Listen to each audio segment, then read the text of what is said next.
All right, good evening.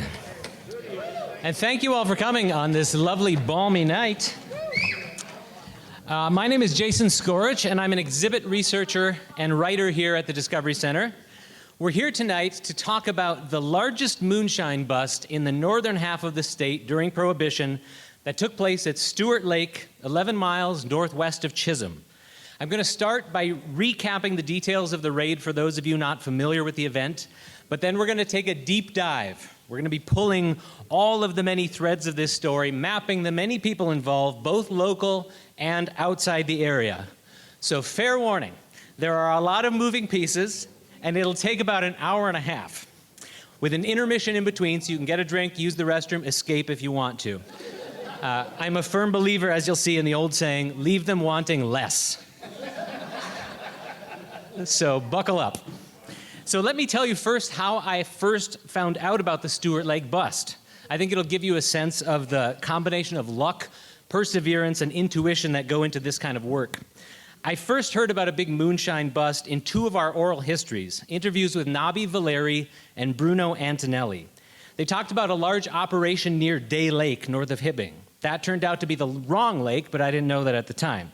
So how am I supposed to find out when exactly this bust happened? Remember, the West Range, everything west of Buell, went dry from late 1915. So that meant 17 and a half years of Prohibition, or roughly 6,300 daily newspapers to troll through hoping for a bite.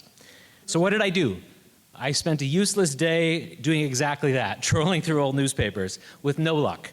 Then just as I was packing up to leave the research center after a frustrating day, I remember these file cabinets we have there. They're basically a random catch-all for articles that employees in the library run across. If they see an article in the paper related to local history, they'll photocopy, put it into a file. It's very hit or miss.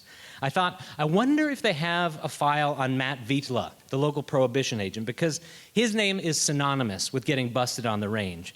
So I look. There is a Vitala file with one piece of paper in it. And it's a photocopy of a newspaper article from the 1960s. And in that article, Vitala talks about the largest bust he ever made and says, "We made our seizure on August 1st, 1931. Bingo. So that's where it started. Now another stroke of luck. Last September, I thought, I'm gonna take a ride out to this Stewart Lake. You know, I'd never been there, I'd never even heard of it. And I wanted to get a sense of the place, get the lay of the land, so I drive out there, and most of the driveways on the lakeside are gated and posted with no trespassing signs. I drive further down the road, and here's a house with some horses, and here's a pretty house that's right on the lake, basically the friendliest looking house on the lake. Now, like a lot of researchers, I'm an introvert. So the idea of cold knocking on somebody's door, someone that didn't live there 90 years ago when this happened and that probably knows nothing about it anyway, is not at all appealing. But I do it. I knock on the door and a woman about my age answers. I explain who I am, etc. And she says she's heard something about it and she thinks she has a newspaper article somewhere.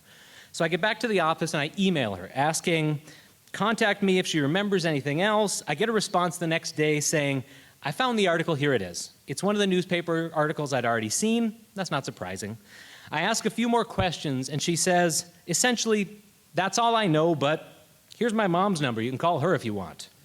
Well, I was chasing some more promising leads at the time, but a week or two later, I thought, why not? I'll call her mom. That's Sandy Walters, and she's here tonight.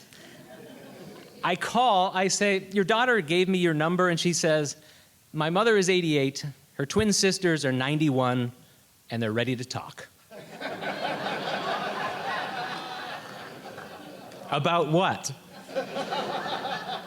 Do you know the name Louis Galatz? Yes, he's one of the guys that got arrested. That's their dad. And she ends up giving me one of the most important pieces of information in this whole investigation, but we'll come back around to that later. So let's start at the beginning, because some of you here tonight may not know anything about this event if you haven't been to the exhibit downstairs. If you haven't, you should. It's called Never Dry, and the back section is about the Stewart Lake bust, and we have a reproduction of one of the vats there. So even after this, you can take a look at it. So I'll start by recapping the bust itself as it was covered in the local newspapers. Boom. Alcohol plant raided by feds.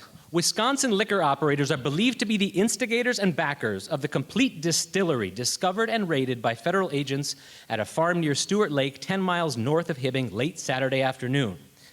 $30,000, that's $600,000 adjusted for inflation today, is estimated as the approximate cost of the equipment at the farm where alcohol was being distilled and distributed in gallon tins. The liquor was shipped to various Northwest points, it is believed. 6 St. Paul Prohibition agents, led by Matt Vitala, Mountain Iron, arrested 6 persons, 1 a woman, confiscated 3 automobiles, and destroyed approximately 50,000 gallons of mash in the raid. No resistance was offered by the men. Bail was set at $7,500 each. While the raid was in progress, the woman drove into the grounds. Her car stuck in the mud, and she was unable to get away before she was apprehended. She claimed to have nothing to do with the distillery and had entered the farm road by mistake, she said. In her car, officers found a treatise on how to distill alcohol and a number of test tubes. Those arrested are, and I'm going to give you their correct names, there were some aliases for a while, and where they're from. We've got Louis Sikich of Hibbing, Frank Sikich of Hibbing, Louis Galatz of Hibbing, George Potvin of Kansas City, Olive De Palma of Milwaukee, and Joseph Vani of Chicago. And the owner of the farm is Caleb Waymeyer of Hibbing. Thousands of people Sunday viewed the farmhouse and the wreckers at work tearing down the structure, which extended through 3 stories from the basement to the attic. 10 men with 3 trucks worked from 4 a.m. until dark Sunday to dismantle the distillery and had not completed the job when the day was ended. The Hibbing Auto Wrecking Company had purchased the wreckage and moved it to their place of business. Hundreds of spectators have seen the intricate pieces of machinery there today.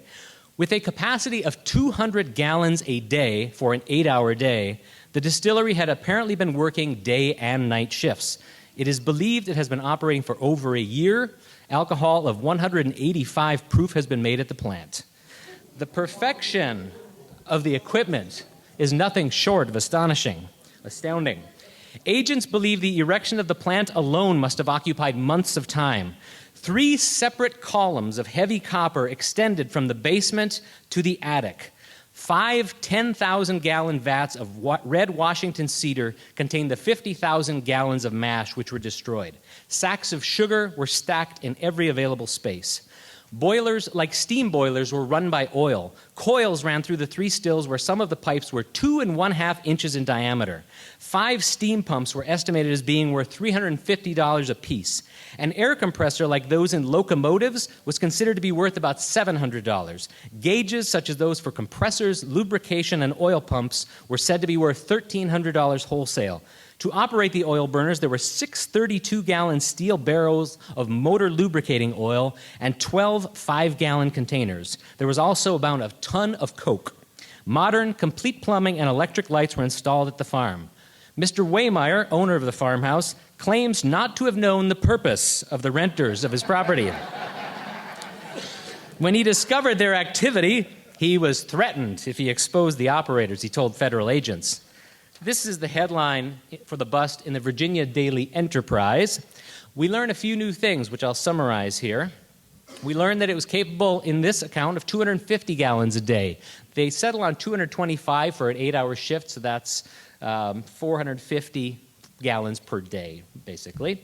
It's reported to be the largest and most completely equipped manufacturing plant ever discovered north of the Twin Cities. M.L. Harney, Northwest Prohibition Administrator, here on a pleasure visit Saturday, accompanied the agents on the raid. The plant had been in operation about a month, it is believed, so we get a discrepancy of month versus a year between the 2 accounts. So we find out there are 3 28-foot alcohol columns, so 3 stills 28 feet tall inside the house. None of the liquor is believed to have been distributed locally, the entire production of the plant having been shipped by truck to Fargo, North Dakota for distribution, Vitala said.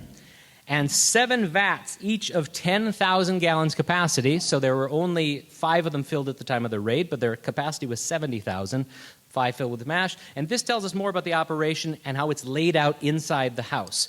4 vats and the main still were found in the basement of the log farm home, 1 boiler and 3 vats being located in an addition to the cellar. Vittula stated that 3 tons of sugar would be needed to prepare 1 vat of mash. So that's 3 tons of sugar for 1 vat, and there were 7 of them. So remember, that is 1 batch, 42,000 pounds of sugar, 420 100-pound sacks. And yeast, you sprinkle a little yeast on to ferment, 1,050 pounds of yeast, 1 batch. So here is an aerial photo from 1961, 30 years later. You can see the driveway. Let me see if I can find my pointer here. You can see the driveway to the Waymeyer farm here, and it bends around this northern part of the lake. This detail, which I'll show here, shows the house and the addition. So you can see the addition. That's where those extra boiler and 3 vats were, and the main part of the house had 4 of the vats and all 3 stills. Now, as far as I know, there are no photos in existence of this operation when it was raided or when it was being wrecked. That's surprising, considering that thousands of people went out there to look at it being wrecked and scrapped, and hundreds more viewed the remains when they were back at the Hibbing Auto Wrecking Yard. Also, Paul Aubin Sr., local photographer, was often hired to photograph these busts as evidence, but no photo has yet come to light. That's not to say it doesn't exist, we just haven't seen it yet. An amusing side note, Nabi Valeri said that several of his young friends were hired to help the junk dealer load the copper. They couldn't fit it all in the car, so one of the kids, Joe B., had to ride in the box. And on the drive back to town, Joe B. kept throwing chunks of copper off to the side of the road so that they could come back later and pick them up. So what else do we learn in upcoming days? Let's see. Well, we learn that there is a small wooden sign on the porch of the house reading Mud Lake Distilling Company. Puzzling. We learned that the words exchanged between the bootleggers and the agents reportedly consisted of, "What can we do for you?" "Nothing, but stay where you are." That, quote, "It is believed trucks carried most of the liquor to its destination, but there is some ground for a belief that a seaplane has been landing on the surface of the lake and carrying away shipments. The possibility that the distillery has been operating for some years was also given credence, and that evidently a bookkeeper had been employed to keep track of the business affairs of the industry, as complete files and books were found. Some of the notes were in shorthand, and the translating of these notes may lead to further arrests. The notes were in the form of lists and are believed to contain a list of the customers served by the distillery. And in an upper room, there were 3 beds, one of which was occupied by a man who was placed under arrest with the others. He was believed to have been a member of the night crew, as the supposition is that the distillery was working 24 hours daily. Women's dresses were found in another room, supporting the idea that a woman was connected with the business.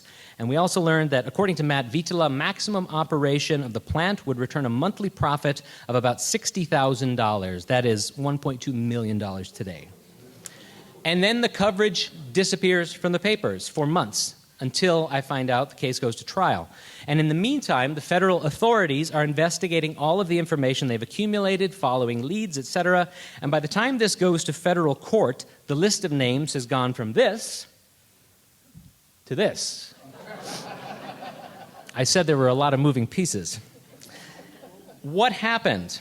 Well, the investigators discovered that this immense operation had been going on for several years in 3 different locations, starting in Itasca County, and that had been moved in its entirety twice before it was finally busted in its final location at Stewart Lake. So this longer list indicates all of the people associated with each of those 3 incarnations, which are called, respectively, the Walker Farm, that's west of Deer River, roughly 1928 to mid-1929. The Aronson Farm, east of Deer River, from about mid-1929 to question mark. And finally, Stewart Lake / the Waymeyer Farm, north of Hibbing, busted August 1st, 1931. Now, I'll try to break down each of these incarnations of the operation and introduce you to the participants. This may be a little tedious, but it's essential to introduce you to all of the people so we know who we're talking about. Plus, we have many of the descendants here tonight of the participants in this operation. They've helped me a great deal, and I want to do justice to this for them. I've also obtained the court dockets from Duluth and the Leavenworth prison files of some of the participants. If there were ever trial transcripts, they're gone. You can imagine how much paper was used typing up each day's proceedings and how much space that would eventually take up in a pre-digitized world. So this moonshine operation was located on the Walker Farm, west of Deer River first, on Highway 46 today. So here's a modern map overlaid of the period plat map to give you a sense of where that would be. So you basically go out of Deer River west and you take 46 a little bit, and there it is. So I've broken this list of those indicted here up into groups that I'll tackle individually. So how did this operation start? Locally, with these two guys, Jack Green and Dr. Delbert Dumas. Jack Green, alias Jack Gould, was a Russian Jew from Chisholm, Russia, who came to the United States in 1908, no doubt escaping the horrible pogroms in his hometown, one in 1905 and an earlier one in 1903 called the Chisholm Massacre. He settled in Chicago. According to the parole report in his Leavenworth prison file, in the latter part of 1928, Jack Green, alias Jack Gould, came to Dr. Dumas from Chicago, presenting a letter of introduction from an old friend of the doctor's. Arrangements were made with Dr. Dumas for the installation of a large distillery on the Walker Farm in Itasca County, Minnesota. It was operated by several men who were gotten together by defendant Jack Green. So he's the messenger from Chicago who initiates the distillery with Dr. Dumas. And he gets together the crew to build and operate the still. Who's the old friend? Well, we may never know, but as we'll see with Dr. Dumas, his friends tend to be unsavory characters. Dr. Delbert Dumas is born in Waterville near Mankato and grows up in the Twin Cities. His first run-in with the law that I can find is as an 11-year-old thief stealing eyeglasses from a local jewelry store. He goes to med school in Chicago and postgrad at the University of Minnesota. This is his U of M photo from 1902. He practices in the Twin Cities for a while, moves to Foley and becomes the coroner of Benton County before moving to Cass Lake and becoming mayor there, fighting hard to keep the local saloons open when prohibition advocates like Pussyfoot Johnson try to enforce treaty regulations. Then he really starts to shine. In October 1911, as a physician and the mayor of Cass Lake, he's tried and found guilty of attempted arson of the post office in Pupasky, Minnesota on June 16, 1911. Dumas does not do the dirty work himself, a pattern which he will continue to follow. He hires others to do it for him. In this case, two guys named Martin Behan and Mike Davis. The idea was to break into the small-town store that also housed the post office, rob the place, blow the safe, and then burn it down to destroy the evidence. After his arrest, blasting caps and fuses are found in his office safe. In November of that year, he's accused of another arson in Black Duck, Minnesota. He's later cleared of this charge due to lack of evidence. In September 1912, he's finally sentenced to 3.5 years at Stillwater Prison for attempted arson at the post office. He is released in 1913 after serving 13 months. He's back practicing medicine. He's also lost his hair since 1902. And now, 15 years later in 1928, he's helping set up an immense distillery at the Walker Farm. Dumas is the type of educated, smooth-talking person that always thinks he can beat the rap. He's the only one arrested for the Northern Minnesota bootlegging ring who pleads not guilty and makes them give him a full trial. The only witness for the defense is himself, hoping his smooth tongue will save him. He gets convicted and gets the heaviest sentence of anyone connected to this moonshine ring, 3.5 years in Leavenworth prison and a $2,500 fine. But, being the slippery man he never serves a single day in prison. How? Well, when he's convicted, he gets a stay of sentence because of his supposedly precarious health. They have to check out his health. That delay leads to another delay, and before you know it, he's able to bargain down to $1,000 fine and no jail time. That's one slippery fella. Back to the Walker Farm, Dr. Dumas likely approached Andy Walker. He was the owner of the farm and asked to rent his farm and barn. Walker agreed, and on October 13, 1928, Dr. Dumas pays local well driller John Schultz to drill a well on the Walker farm. As you can imagine, you need a lot of water for an operation of this size. Schultz gets paid $466 to drill the well and a $100 bonus, or a $200 bonus, if he completes it before October 23rd. Someone's in a rush to get going. Back to the map. Each of these operations had locals working at them. In this case, that's Andy Walker, the owner of the farm, and Ben Peterson, another local farmer looking, no doubt, to make some extra money. In addition to Jack Green, we've got three other guys we know are from Chicago: Joseph Vanni, James Vanni, and Emilio Vanni. They're all brothers. I'm going to skip Emilio Vanni for now and focus on his two siblings. So this Leavenworth mugshot for James Vanni is from a later bootlegging conviction in Chicago. Although indicted here, he doesn't get arrested or prosecuted in connection with the Walker farm near Deer River. We find out through his 1936 Leavenworth file that he has always been a sheet metal pattern maker and drafter, and was thus employed when arrested. He later studies welding and plumbing, so that gives you some idea of his role in setting up the Walker farm. Is this starting to feel like one of those heist movies where they gather up all the people with their special skill sets for the job? It's kind of like that. Let's look at James Vanni's brother, Joe. He's indicted in connection with all three incarnations of this operation: Walker, Aronson, and Stewart Lake. Why? Well, because according to his prison file, defendant Joseph Vanni was the foreman of the distillery at Stewart Lake, so he's probably overseeing the operations.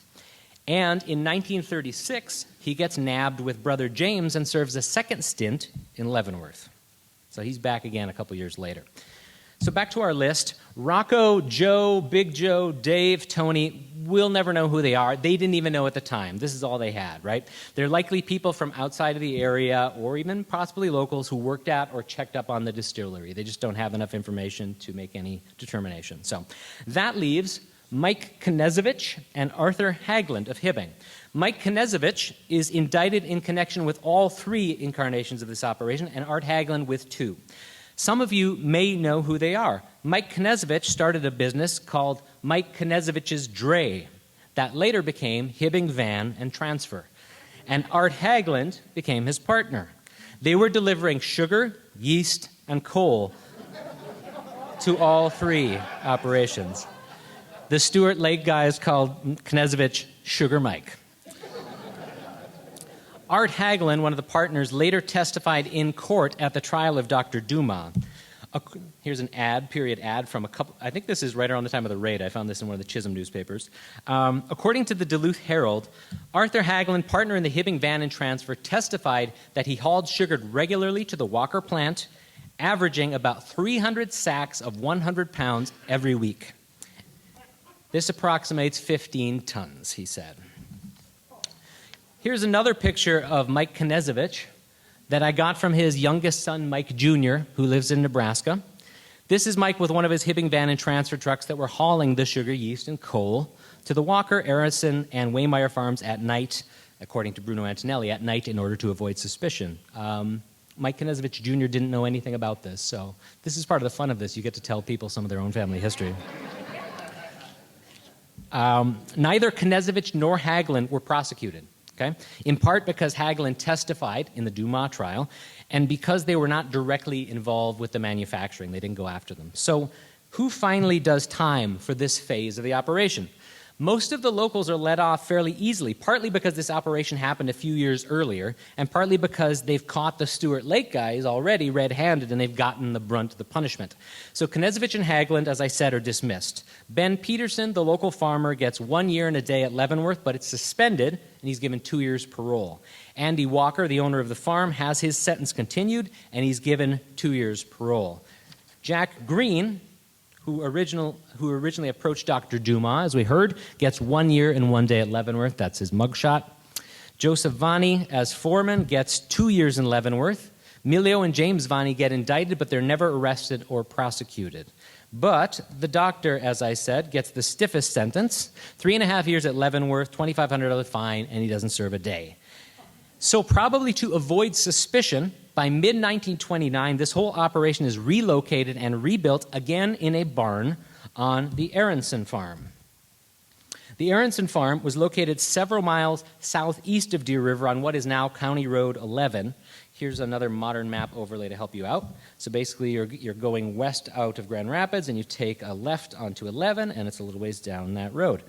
I should say that none of the structures at the Walker and Aronson barns nor the Stewart Lake house survive today.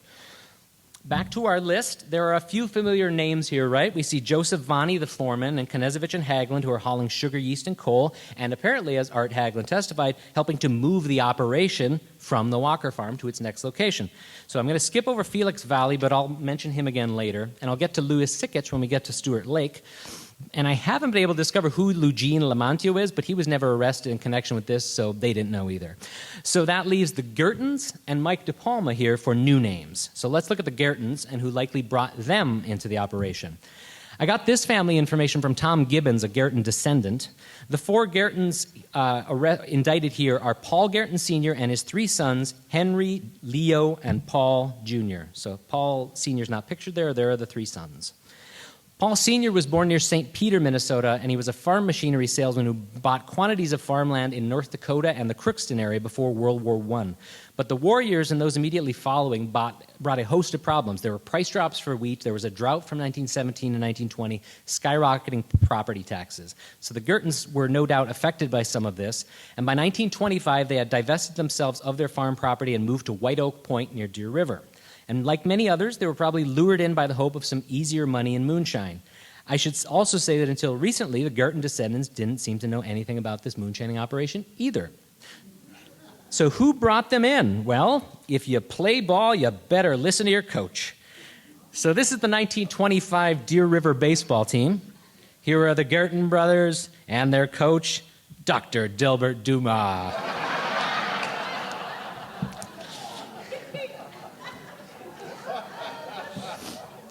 So that leaves from our list Mike DePalma, alias James Troy.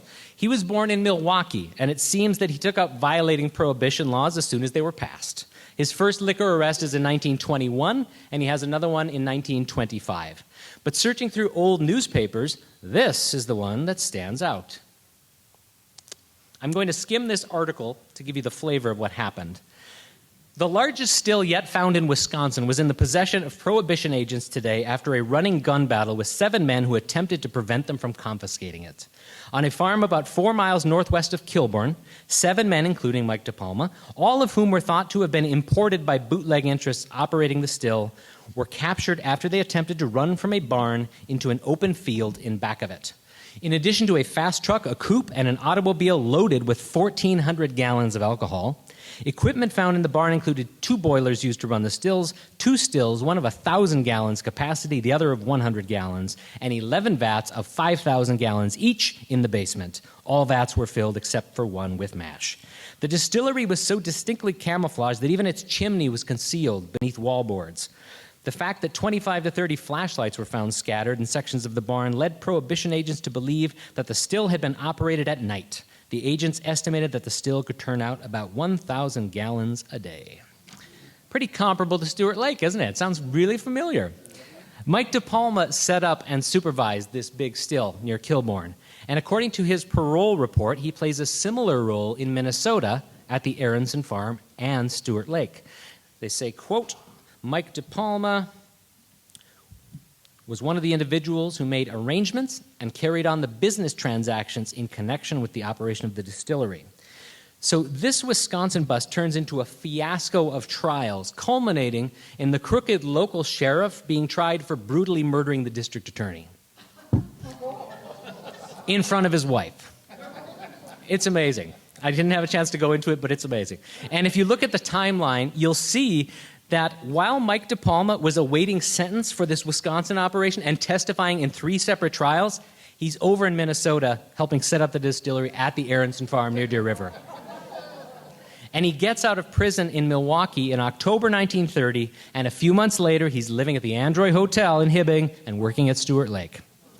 So who finally goes to prison for the Aronson Farm? Well, Mike DePalma gets 1 year and 1 day at Leavenworth. And as mentioned, Joseph Vani, for participating in all 3, gets 2 years at Leavenworth. Felix Valley is never arrested. Eugene Lamantio is never arrested. Knezevich and Haglund, not prosecuted. The Girtons. Leo is sentenced to 3 years at Leavenworth. That's suspended, and he's placed on probation for 5 years. Paul Sr. gets 6 months in the Itasca County Jail, and Henry and Paul Jr. are not prosecuted. So that takes care of the Walker and Aronson farms, the first two incarnations of this large operation. Now let's circle back to Stewart Lake. No documentation exists to show when the distillery was moved to Stewart Lake or how long it operated there. But I did some digging, and I found in census records that Jack Green of Chicago, who we saw, had moved his wife and daughter to Hibbing by April of 1930, 15 months before Stewart. So I'd say that well over a year is a safe bet. They were also living at the Androy Hotel. Incidentally, who's on the census line right below them in the Androy? Pearl Waymeyer, schoolteacher daughter of Caleb Waymeyer, owner of the Stewart Lake house. So these are the people connected with Stewart Lake. Okay, we got this new list, few names we've already heard and a few new ones. So here's a modern map overlay if you want to know where Stewart Lake is. You take Highway 5, let's see, play my clicker here. Highway 5 out of Chisholm, and this is a left turn on 81, which I believe is Connors Road, and you take a left here on 710, which is Powers Road, and there we are. So for the outsiders in this list, we've covered De Palma and Vonnie with the Walker and Aronson farms. So our new additions are Olive De Palma and George Potvin. For the locals, in addition to those arrested in the raid itself and mentioned in the newspapers, they've added Knezevich, remember he's not prosecuted, Caleb Waymeyer, owner of the farmhouse, and a Nick Burklicich. There are also two unknowns, Louis, who we'll never know because they didn't know, and John Stolsky. The only John Stolsky I can find is from Hennepin County, and I can't firmly tie him to any of this yet, so I'll leave him out. Louis Galatz. This is young Louis' wedding photo. Louis Galatz was from Gospic, Croatia, and was raised by his grandparents. He left at 13 with his cousin and walked to Germany. He left Germany on the Lusitania and joined his father, George, who was already in Hibbing, and he had 6 brothers and sisters. Just before going to work at the Stewart Lake operation, Louis was employed by the Shubat Company, driving bus. He also worked for Mike Knezevich at Hibbing Van and Transfer. But he had a growing family. He would eventually have 13 children. At this time, he had 4, including a pair of 4-month-old twins, who I was lucky enough to talk to. The need to provide for his family and the lure of moonshine money in the midst of the Great Depression pulled him into working at the Stewart Lake Distillery. According to his parole report, Louis' role was that he hauled coke to the distillery and was to receive $5 per trip. Louis Galatz was sentenced to a year and a day in Leavenworth prison. Frank Burkich. Frank Burkich's youngest daughter is here tonight as well. He was born on March 3rd, 1910 in Portland, Oregon. He moved to the range with his family in the early 1920s and sadly loses his father shortly thereafter in 1922. He catches pneumonia while building the family's new house. Frank is quite young, only 21 at the time of the raid, and because of his age, he's sentenced to 2 years at a different prison, the Chillicothe Industrial Reformatory in Chillicothe, Ohio, a former military barracks at this time. And that's his inmate number. Louis Burkich, this is one of only 2 known photos of Louis Burkich. He was born in 1894 at Gračac, Lika, in what is now Croatia. He arrived in the U.S. in 1913, and at the time of his arrest, his parents were still living in the old country, although his father Joseph had been in the United States at one time. Louis' main job was working in the mines. Sadly, in 1936, 5 years after this, he would die in an accident at the Sargent underground mine. According to his parole report, Louis Burkich was a helper around the distillery at both the Aronson and Stewart Lake operations. And his sentence, 14 months, Leavenworth prison. Nick Burklicich. Although indicted, Nick Burklicich was never arrested or prosecuted. He was 19 at the time of the Stewart Lake raid. A bright young man, he apparently finished high school a year early because his yearbook has the following rhyme. Nicky brings the dumb to tears. He got his diploma in 3 years. Maybe they didn't have enough information to warrant arrest, or maybe this was a case of we don't want to sully this bright young man's future. So Nick went on to college at the U of M, and he served in World War II. He also served as executive secretary for the Hibbing Chamber of Commerce. And by the time he died in 1961, he had apparently changed his name to Nick Burke and was buried at Fort Snelling. I suspect that his father and his uncle may have also been involved at Stewart Lake, but I don't have time to go into that right now. That's another tangent. I literally just discovered this 2 nights ago, so I don't stop. So this was, yeah. So we're going to go to Caleb Waymeyer. He was the owner of the Stewart Lake house where this happened, and he joins that long line of local farmers who plead ignorance of why shady people would want to rent their farm. So this is the Stewart Lake house, 1982. If you've seen the exhibit downstairs, you may remember the context for this photo. For the rest of you, we'll get to it later. For his connection in the Moonshine operation, he's given a 1-year sentence at Leavenworth, which is suspended, so he's given 5 years probation and a $500 fine. Waymeyer's immediate family line dies out. I was trying to find someone connected to him. His son Ernest, a World War I veteran, dies at a young age. His daughter Pearl, who I've just mentioned, is a local spinster teacher who marries in her 40s but doesn't have any children, and Caleb Waymeyer himself dies in 1940. So the new outsiders at Stewart Lake are George Potvin of Kansas City and Olive DePalma of Milwaukee, the one woman arrested. Let's touch on her briefly. She's the wife of Mike DePalma. Okay? They married in 1922. Like most women of the era, she got off a lot easier than the men here. In this case, she's out on bail in a week, and her bail is $1,000 compared to $2,500, $3,500 for the men when they were taken down. And she is the only one arrested at the scene of the bust not to be prosecuted, even though she drives up to the scene with her car filled with test tubes and a pamphlet on distilling, and her clothes are hung up in one of the bedrooms. So what's she doing here? Because I remember, maybe you don't, because it's a lot of information. Mike DePalma isn't arrested at Stewart Lake. He's tied to it, but he's not arrested there. He's not one of the people in the newspaper. So why is he leaving her alone with these possibly unsavory characters? Well, I did some ancestry work, and it turns out that her maiden name was Olive Potvin. She's the sister of George Potvin. So it's a family affair.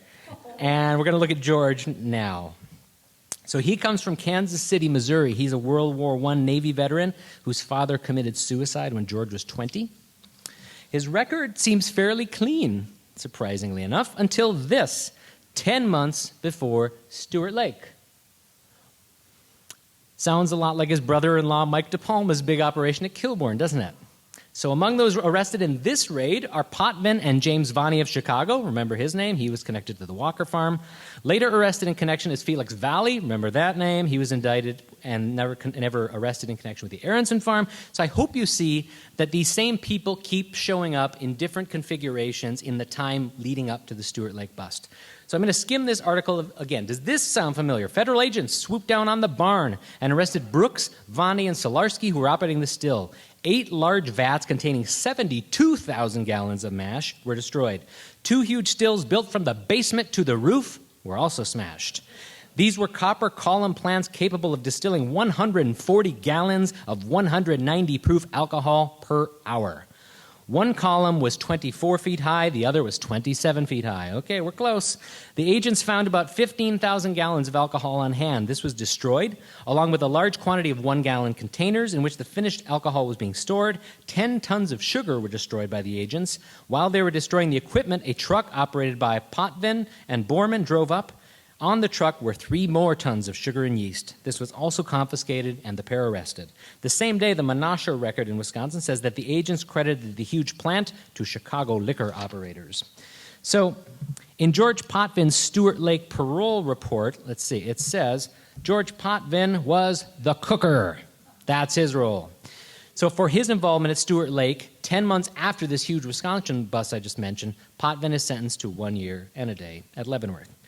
And since we've been talking about these local men sent to Leavenworth prison, I'd like to say something about the conditions at Leavenworth when they arrived, because we've got descendants here of these people, and a lot of these guys didn't talk about this. So 2 words suffice: dangerous and overcrowded. Dangerous because up until Alcatraz was completed in 1934, Leavenworth was where they sent the worst of the worst. Overcrowded because Prohibition and later the Great Depression placed an enormous strain on prisons. Leavenworth was built to house 1,500 inmates, but through most of the 1920s and into the 1930s, they housed 3,000 to 4,500. you actually had inmates sleeping in cells in shifts like range boarding houses. So one person would leave the bed and the other one would go right into the cell. So it's a pressure cooker of some of the worst criminals in the country, taking the violence that splashed all over the newspaper headlines and cramming them into an overcrowded environment. Also, at the very moment the Stewart Lake men are being sentenced in Duluth, maybe the most elaborate escape in Leavenworth prison history is taking place. There's a book on this by a retired federal prison guard, Kenneth LeMaster, that I was looking at. On December 11th, 1931, while they're at trial in Duluth, 7 men, 5 of whom were members of the Al Spencer gang, equipped with smuggled weapons, including 6 guns, 17 sticks of dynamite, a box of 100 blasting caps, and 100 feet of fuse, managed to kidnap the warden and several other hostages, make their way out of the main gate, and out of the prison. An elaborate manhunt starts almost immediately, and the inmates get separated into 2 groups. Citizens are held up at gunpoint, hostages are taken, cars are buried on muddy roads, the warden is shot but survives. 3 of the 7 are penned up in a farmhouse, which is then surrounded by between 500 and 1,000 people, made up of citizens, this posse of prison employees and soldiers. A gunfight ensues lasting hours, with thousands of rounds being pumped into the house. The owner of the house, held hostage, manages to escape, and finally, after several minutes with no shots fired from inside, they storm the house and find that the prisoners have killed themselves and are lying in a pool of blood. Then it gets ghoulish as the onlookers storm the house and scavenge for souvenirs, including dipping their handkerchiefs in the blood of the prisoners. As if that timing wasn't enough of a coincidence, one of the 7 escapees in that prison break, Tom Underwood, was serving 25 years for kidnapping and beating a mail clerk in Hibbing in 1926. When he was recaptured and returned to prison, he handed the guard a stick of dynamite and said, "Guess I won't be needing this anymore." So when those sentenced from this moonshining ring that I'm talking about arrive at Leavenworth, the environment is more tense than ever, with inmates going on strike, a full-scale investigation of how this escape happened underway. That's what they're walking into. Quite a shock, no doubt. So, okay, I've laid all the groundwork. Now the fun starts. But first, I'd like to give you 5 minutes or so, use the restroom, get a drink.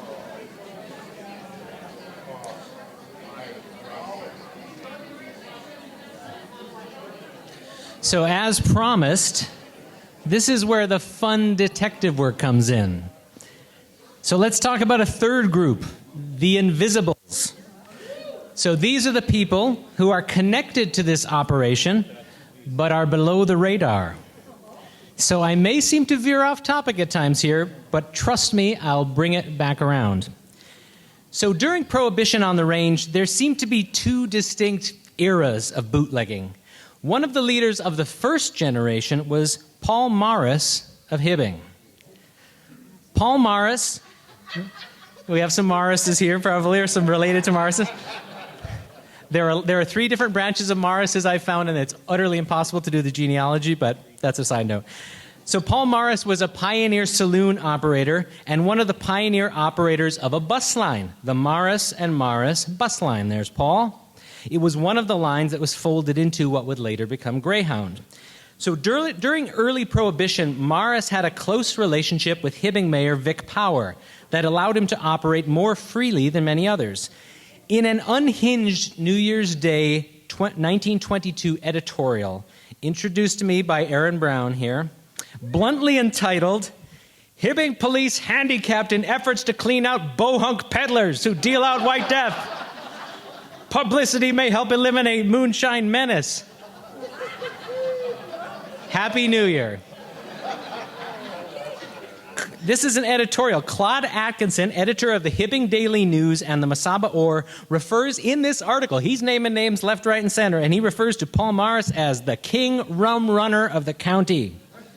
He says that Paul Morris has been, quote, showing the federal authorities and others the direction he desires them to follow for several years, unquote.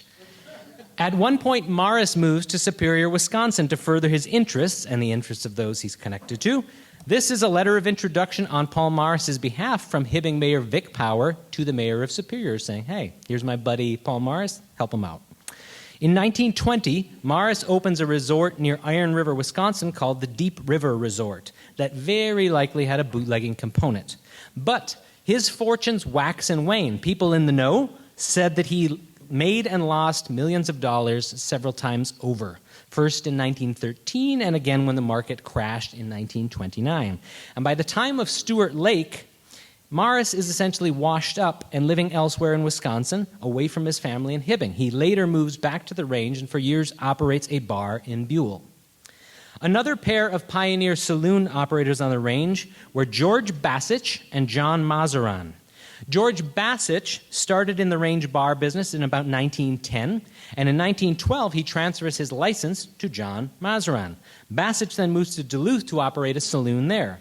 Then around 1917, 1918, he moves to a small town right across the border into Wisconsin, to a village created to serve the workers of the steel plant in nearby Gary at the edge of Duluth called Oliver.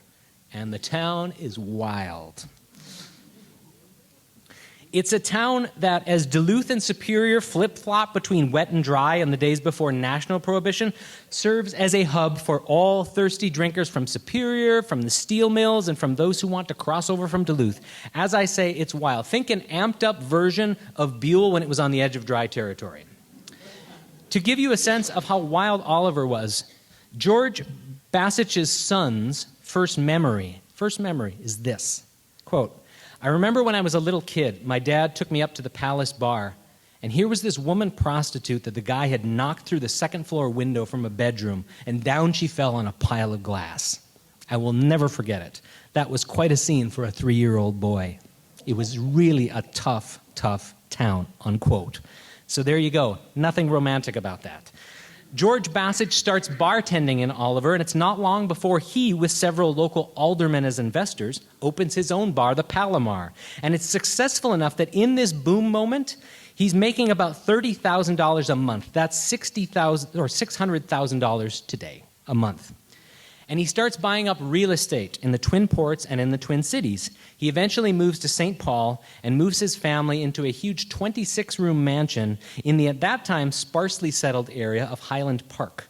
He also creates a company with John Mazeran called the Seaway Company to buy and sell land that might become valuable if the St. Lawrence Seaway is opened to the Twin Ports. That's a whole other crooked story. So I was trying to find a way to connect George Bassich and his partner John Mazeran to the range bootlegging operations, thinking that these pioneer saloon owners might have known each other. In researching George Bassich, I found out about his son, who I mentioned a moment ago, John Bassich. In the Minneapolis of the 1950s, John was known as Johnny Rex, or the King of Skid Row. He followed, in a sense, in his father's footsteps. He owned liquor stores, a bar, and several flop houses in the Bowery area of Minneapolis. Years ago, James Schiffer, a Twin Cities journalist, found John Bassich after seeing photographs and film that he had shot of this time, and eventually Schiffer wrote a book called The King of Skid Row, and a documentary was created based on the book. Where the hell am I going with this, you might ask? Well, I contacted James Schiffer, asking what other information he might have on John's father, George, other than what he'd included in his book. At first, it didn't seem like there was much. I asked John if John had ever done any oral history interviews or anything like that. Schiffer said, quote, "Jason, I think I can do you one better. While looking through my book notes, I came across John's memoir, which he dictated to someone about 25 years ago. He talks about George at length. I'll scan it in and send it to you." Fabulous. Now remember, I'm trying to somehow connect George Bassich to bootlegging on the range. A few pages in, John talks about his dad leaving the old country because George, as a bookkeeper, was cutting paychecks for people that were deceased and had to leave the country in order to avoid prosecution. And here's what he says next. He said, "The colonel knew my dad, and he said, 'You better go to the United States.' So he took a pal with. I think his name was Paul Morris or something like that." What are the odds? Not just that, but they're both involved in the pioneer bus lines that I mentioned earlier. It turns out that Paul Morris is George Bassich's best friend and John Bassich's godfather. But it gets even more exciting. Not only were Bassich and Morris close friends, but Bassich was helping Morris distribute moonshine. Let's look at another anecdote from John Bassich's colorful childhood from about the early to mid-1920s. Quote, "I never forget when my dad lived in Highland Park and his best friend was living in Hibbing, Minnesota. You couldn't move on the range unless he gave the okay. He was the most powerful man there. I won't mention his name, but he was my godfather. I connected the dots elsewhere, and it's Paul Morris. A truck came into our place there in Highland Park. There were only 13 families at that time living in Highland Park, so we were like living out in the woods. This big truck, about 8 feet high, wooden sides, drove up, and it had these tin cans full of 100 proof alcohol that were being shipped by this friend of my dad's. And then they got a tip we were going to be raided, so whoever the guy was that was handling it, guarding it, he took off about 1 o'clock in the morning. About 5 o'clock, just as the sun was coming up, here come this big touring sedan with 6 guys in it. They jumped out and held up all our family, and they had sawed-off shotguns, and they stuck them in the belly of my half-brothers, and they went crazy and everything else, and they were looking for the liquor. And my dad told them there was none here, and they wouldn't believe him, and my mother went to the other end of the house and called the riot squad just as they tore the telephone lines out. I will never forget that. One gangster said, "I think she got through because I heard her talking on the phone." So they said, "We better get the hell out of here. We can't find nothing," one of the guys said. So they took off. And they got in this touring sedan, and they said, "Don't come out of the house." So just to make sure we didn't, they shot at the house with their sawed-off shotguns and sped off and left. That was quite an experience. I was just a little kid wondering what the hell was going on. Now, this anecdote is shared in part in Schiffer's book, but because he doesn't know or care who Paul Morris is, it's not germane to his story, right? He's talking about John, the king of Skid Row. He doesn't share the information about John's godfather on the range being the supplier. It's only because he was kind enough to share this unpublished memoir with me that I was able to make the connection. So we know that Bassich and Mazaran, pioneer range saloon owners now in St. Paul, are involved in distributing moonshine with Paul Morris in the mid-1920s. What does that have to do with Stewart Lake in 1931? And didn't I say that by the time of Stewart Lake, Paul Morris was living in Wisconsin and essentially washed up? Yes, that's true. Paul Morris was almost certainly not involved in the Stewart Lake ring. Well, how did I know to investigate George Bassich and John Mazaran in the first place? You know the old saying, follow the money? Well, when the Minnesota ring was raided at Stewart Lake, who bailed out most of the participants?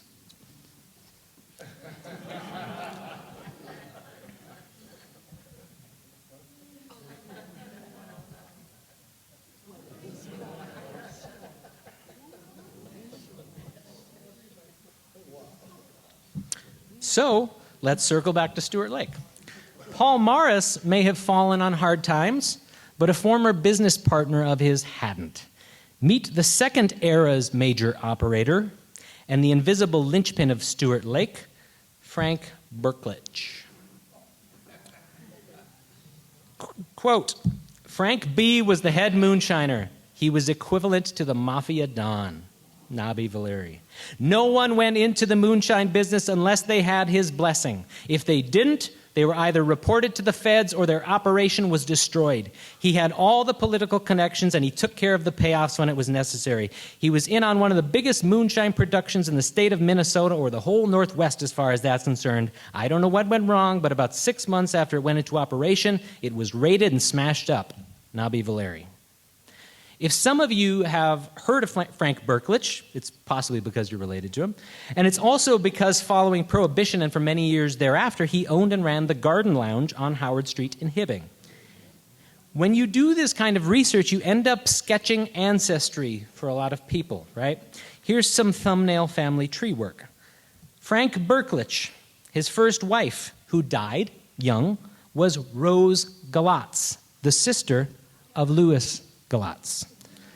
Frank Burkich marries again. His second wife, Manda, she had been married and widowed too. Her first husband's name, Joe Sikich. Remember him? Died from illness contracted while building his family's house. Their son, Frank Sikich. And Louis Sikich is possibly a cousin related back in the old country, and I haven't been able to firmly establish that yet, but I have reason to believe that. So all of the locals busted at Stewart Lake in the raid are related via Frank Burkich and his wife. They're like the invisible spoke around which these locals revolve. And that makes sense. If you're doing something illegal, keep the circle as tight as possible in your extended family. And here's another wonderful piece of luck.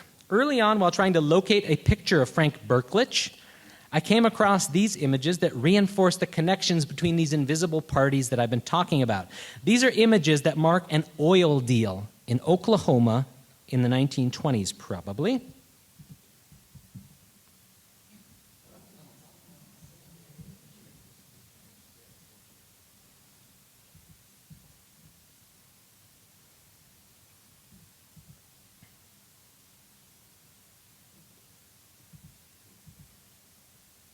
We've got Frank Burkich, Paul Morris, John Mazeron. These guys probably needed a, quote, legitimate place to dump bootlegging money, and risky oil ventures like these may have contributed to Paul Morris's eventual financial downfall. So back to Frank Burkich. Nobby Valeri ties him to Stewart Lake in the quote I read a few minutes ago, calling him the equivalent of a mafia don. How can I be so sure that Burkich was involved in Stewart Lake when he wasn't among those arrested and prosecuted? This brings me back to the beginning of the presentation. Remember when I stumbled upon the family of Louis Galatz and a most important piece of information? It turns out that decades after the bust, Louis Galatz, in cooperation with one of his grandsons, Bill, wrote a brief account of the operation. It's the only description written with a direct participant that exists, and no one outside the immediate family has ever seen it. So who ran the operation locally? Quote, the factory was run by Frank Burkich, who was Louis Galatz's brother-in-law. Another connection. It turns out that Louis Galatz, Paul Morris, Frank Burkich, and Manda Rukavina Sikic, Burkich's second wife, all came from the same town in what's now Croatia, Gospic, which had a population of about 38,000 at the turn of the century. Back to Louis Galatz's story here. The time was March 1931, and Louis was working for Charlie Schubat, driving bus, and for Mike Knezevich, owner of Hibbing Van and Transfer. Louis had heard about big money to be made bootlegging. He told Charlie Schubat, thank you for the job, but went after the big money. Charlie tried to talk him out of it, but when he failed, Louis left with a promise of his job back whenever he wanted to return. Louis's father, George, had lent Charlie Schubat money to start the bus line, unquote. Yet another bus line. This is a whole other thread. Why wasn't Frank Burkich arrested? Well, lucky for him, we find out that he was downtown Hibbing at the time of the raid and so avoided getting picked up. According to Louis Galatz's account, as his brother-in-law, Burkich promised to financially look after Galatz's family while he was away at prison and keeping his mouth shut. Apparently, that didn't happen. Family members say that Louis Galatz was livid, and when he got out of Leavenworth, he went looking for Burkich. So back to Louis's memories. This is crucial. Louis was working mainly as a driver, delivering bootleg whiskey to Fargo, Mr. Kennedy, St. Paul, Tom Banks, and Chicago Heights, Joe Giovanni. A side note, Louis's family told me that many years later, Louis found out that one of his grandkids was going to college in North Dakota, and he got an odd look on his face.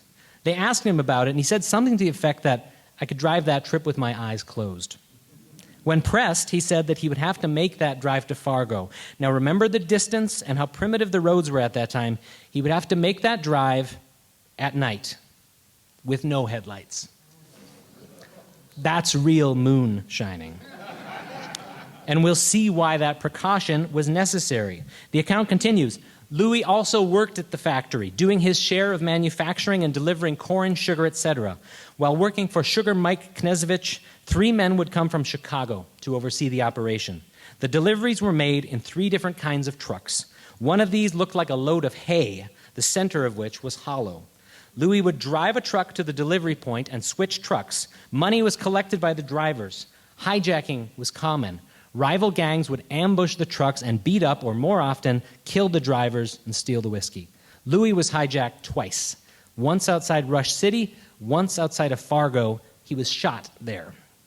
Drivers knew where the factory was, the delivery system and the routes, the delivery sites and the buyers. When you became a driver, you were told if you divulged any information, you or your loved ones would be killed.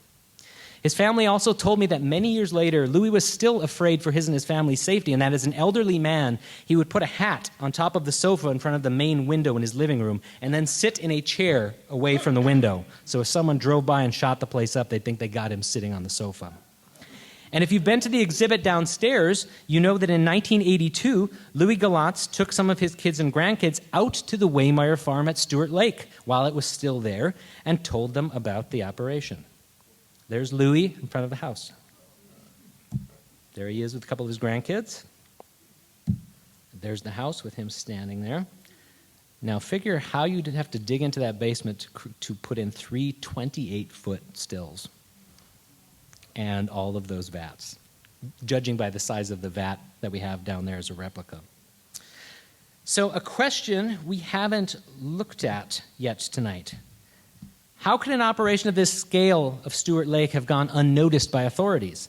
In his oral history, Bruno Antonelli said that he thought the feds started tracking the sugar going into Hibbing and followed that trail to the distillery.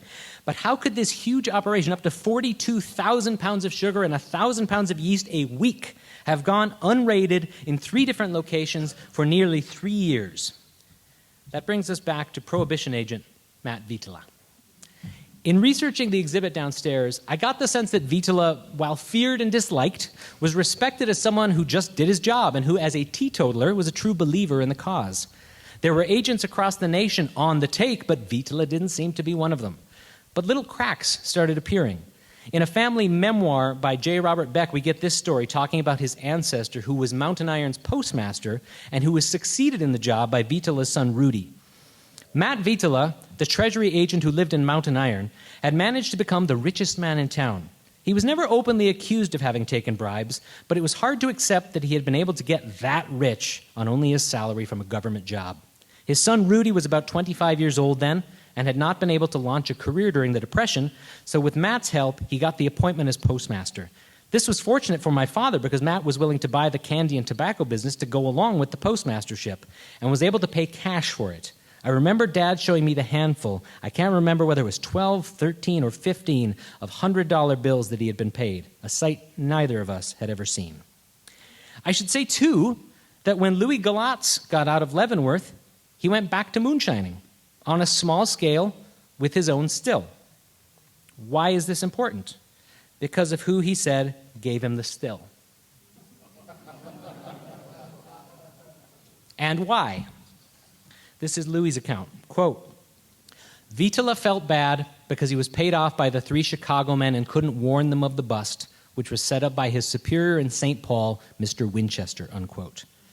I think this is a case where things get a little jumbled up with the distance of time. It makes no sense that the Chicago men would like their own operation to get busted, and there was a Mr. Winchester in the Prohibition Department, but he doesn't seem to be Viitola's supervisor. But remember this tidbit from the newspaper coverage of the raid? M.L. Harney, Northwest Prohibition Administrator, here on a pleasure visit Saturday, accompanied the agents on the raid. So the main man, Martin Harney, who had recently moved from the Twin Cities office to be the head of the Chicago office, trying to take down the big game Chicago mob, and whose brother James Harney was also a Prohibition agent at the Stewart Lake raid, and who would later be killed in the line of duty near Tamarack, the head of the Chicago office just happened to be in town on a pleasure visit and decided to accompany them on the raid at Stewart Lake. It sounds to me like Harney was in town to make sure that the raid with these Chicago connections happened without a hitch and that no one was going to be able to tip them off. And this seems borne out by the witnesses who went before the grand jury. Even though Matt Viitola led the Stewart Lake raid, the biggest of his career, he didn't testify and seemed to be shut out of the proceedings. Other agents testified, but apparently not him. And Louis Galatz's daughters remember when they were young, a tall man coming to their father and saying, if you've got a still, get rid of it, we're coming tomorrow. Now, I should be clear, I'm not trying to smear Matt Viitola. I don't think there's enough information to be definitive here. I'm just following these little clues where they lead. And remember the newspaper story of the Mud Lake Distilling Company sign and the exchange between the distillers and the Fed agents when they knocked on the door? What can we do for you? Nothing. Stay where you are. What can we do for you? Combined with a sign advertising what you're up to does not sound like people who were worried about being busted. And remember the huge loads of sugar and yeast being trucked by Hibbing Van and Transfer? Why did they assume that they weren't in danger of being raided unless they had taken steps to make being raided unlikely? So, to summarize the invisibles so far, there seems to be a structure here. You've got the local guys, who are the worker bees, operating the still and hauling booze to distribution points. You've got guys like Frank Burkich who oversee the operation and who also demand a piece from any small or medium scale still, or they will turn you in, a kind of confederation of stills. This level has the connections to police and politicians. This operation also very likely had money invested by local businessmen and luminaries looking to make some extra money. Nobby Valeri says about the Stewart Lake operation, quote, "I don't know what went wrong. A few of the boys really took a financial beating on that one. They learned it's better to have a lot of small operations than a big one," unquote. One of these investors might have been Max Gray, whose name lives on in Max Gray Construction. Even though he sold the business many decades ago, it's still called Max Gray Construction. Louis Galatza's daughters said that their father was also angry at Max Gray when he got out of prison. And if we follow the money again, we see that when Caleb Waymeyer, the owner of the Stewart Lake house, needed to get bailed out of prison, Max Gray came to his aid. There are other businessmen and women that could be connected to this, but the point is this level of the operation is not on the books. They're the silent partners who are distinctly removed from culpability. So that's the local level. And then you've got the outside small guys. These Moonshine Johnny Appleseeds who are setting up, working, and overseeing these operations all across the Midwest. We saw them all throughout Wisconsin earlier. And finally, you've got the big fish who run and employ the outsiders. And that's where we're heading now. We've got Fargo, Chicago Heights, and the Twin Cities. Fargo, Mr. Kennedy. I've contacted several Prohibition historians in the Fargo area, and no one knows of a Mr. Kennedy related to bootlegging in that area. Here's my best guess at the moment. Digging through the Kennedys in Fargo at this time, I came upon a family of Kennedys who run the McCormick Transfer Company. We know from a local perspective that Hibbing, Van, and Transfer was key to this operation, and it's a pattern in bootlegging in general to use these transfer companies, so it stands to reason that a Fargo transfer business would be just the type of operation they'd need to move booze across the region. Chicago Heights, Joe Giovanni. Chicago Heights, which is south of Chicago, was a distribution center for the Chicago mob. By the time of Stewart Lake, Chicago Heights was fully folded into the main Chicago Capone organization. There's no one that I can find by the name of Joe Giovanni in Chicago Heights at the time, but remember that Louis Galatz is pulling these names out of his head decades later and telling them to a grandson who's transcribing them, right? So there could be some error. But there is a Joe DiGiovanni who was part of the Sam Costello gang in Chicago Heights and was wounded in a famous gangland assassination there in 1938. Another possibility is that the name was written down incorrectly, and Louis Galatz was actually saying Joseph Vanni, Joe Giovanni.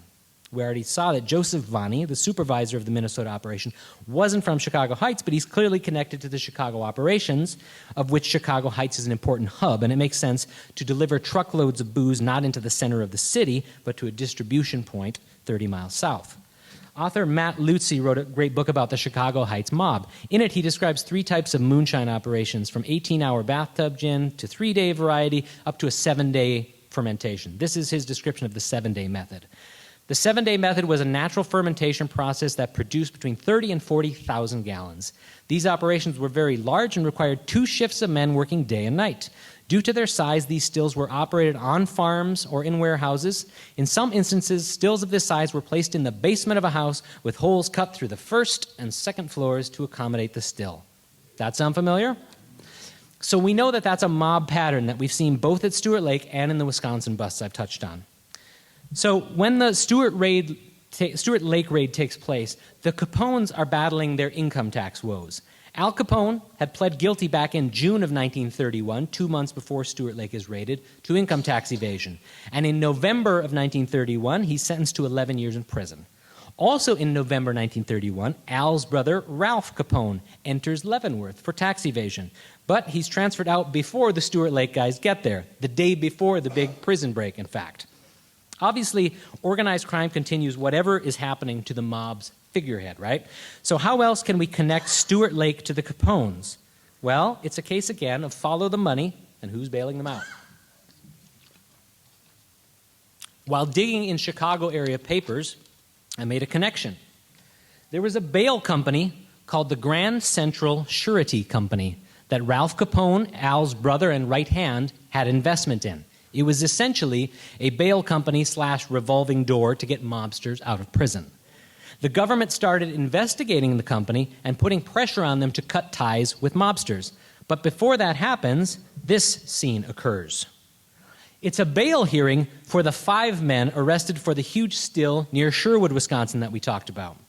The state and the defense bicker about what are fair bail amounts to set, $2,500, $3,500, or higher.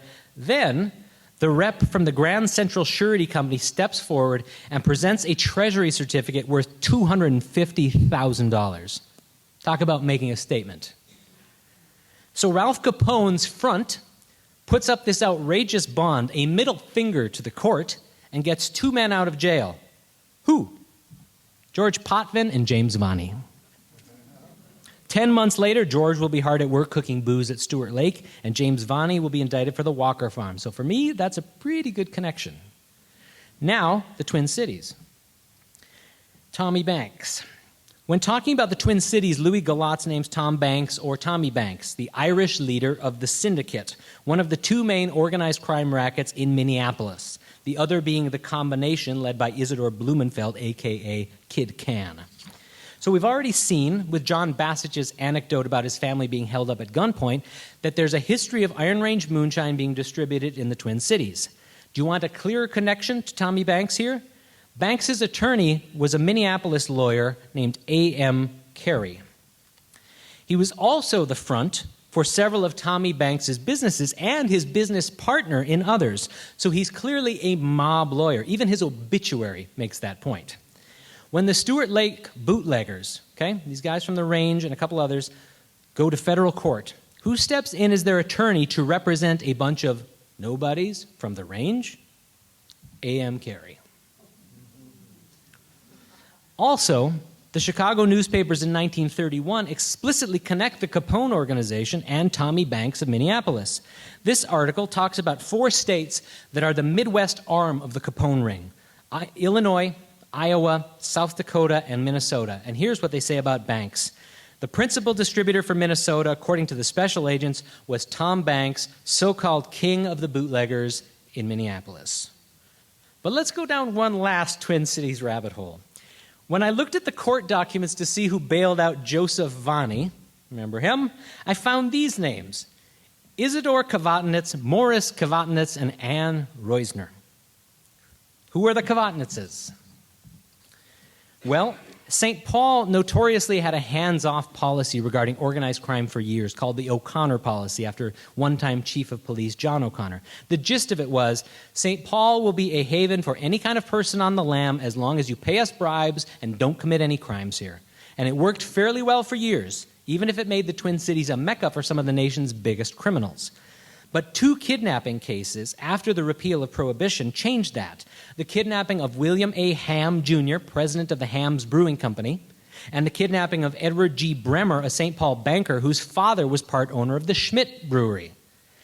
One of the people who laundered ransom money from the Edward Bremer kidnapping and was sentenced to 5 years at Leavenworth, former Illinois Representative John J. Boss McLaughlin, had his bail made by brothers Morris and Isidore Kvatnitz.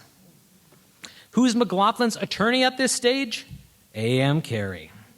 And the year before Stewart Lake, the Kvatnitzes are also bailing out gangster Philip Flippy Scher on trial for the murder of Sam Doc Miller for $25,000. Flippy's attorney? A.M. Carey. Who's Ann Reusner? Well, that took me a little while, but I figured it out. She's a front for her husband, prominent St. Paul bootlegger Morris Reusner, right-hand man and partner of Leon Gleckman, the head of the most prominent criminal syndicate in St. Paul. So just like Minneapolis had Tommy Banks and Kid Can, St. Paul had Benny Gleeman's consortium and Leon Gleckman's combination. Reusner was also held as a material witness in the other major kidnapping of William A. Ham, Jr. So it was an occupational hazard at this time for gangsters to be kidnapped by other gangsters and ransomed. On September 24th, 1931, only weeks after Stewart Lake is raided, Leon Gleckman is kidnapped, and his partner, Morris Reusner, is contacted for a ransom. 4 years earlier, Morris Reusner had himself been kidnapped. But let's go back to an earlier offense.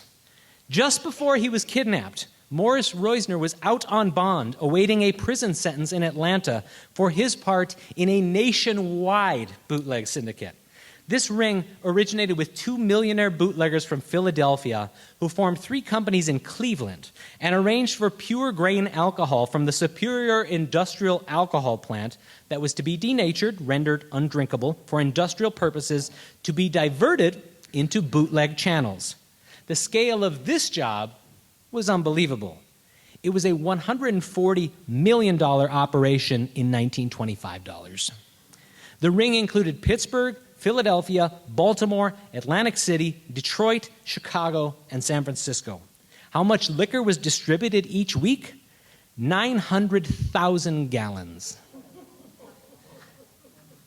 This federal indictment included 112 people, the largest indictment in criminal history in the country up to this point.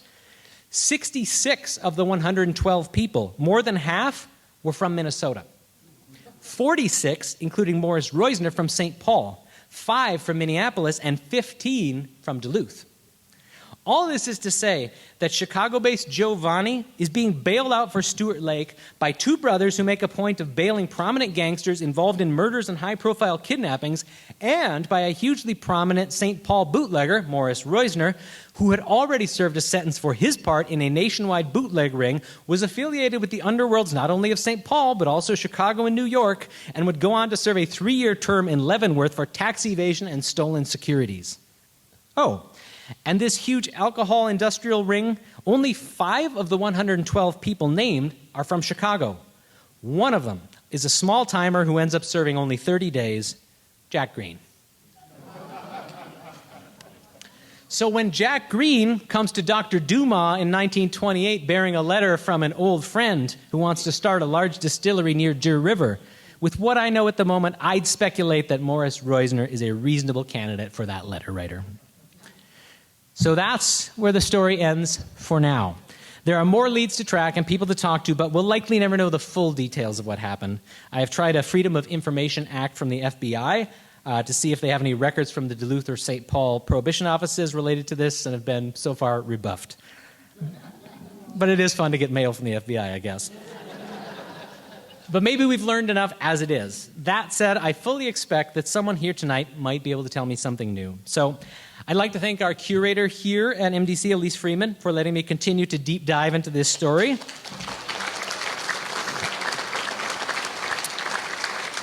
I'd like to thank Donna Johnson, our CEO, for continuing to support our museum work as well. And I'd particularly like to thank the members of the families related to this story, many of whom are here tonight, particularly the Galatz family, for their generosity in sharing their memories and their materials, and I hope I've helped illuminate this event for you in some way. And I'd like to thank all of you for showing up tonight and for continuing to support MDC and local history. I'll give anyone who wants to a chance to escape now, but if you have questions or comments, I'm happy to stick around and listen. Good night, and thanks again.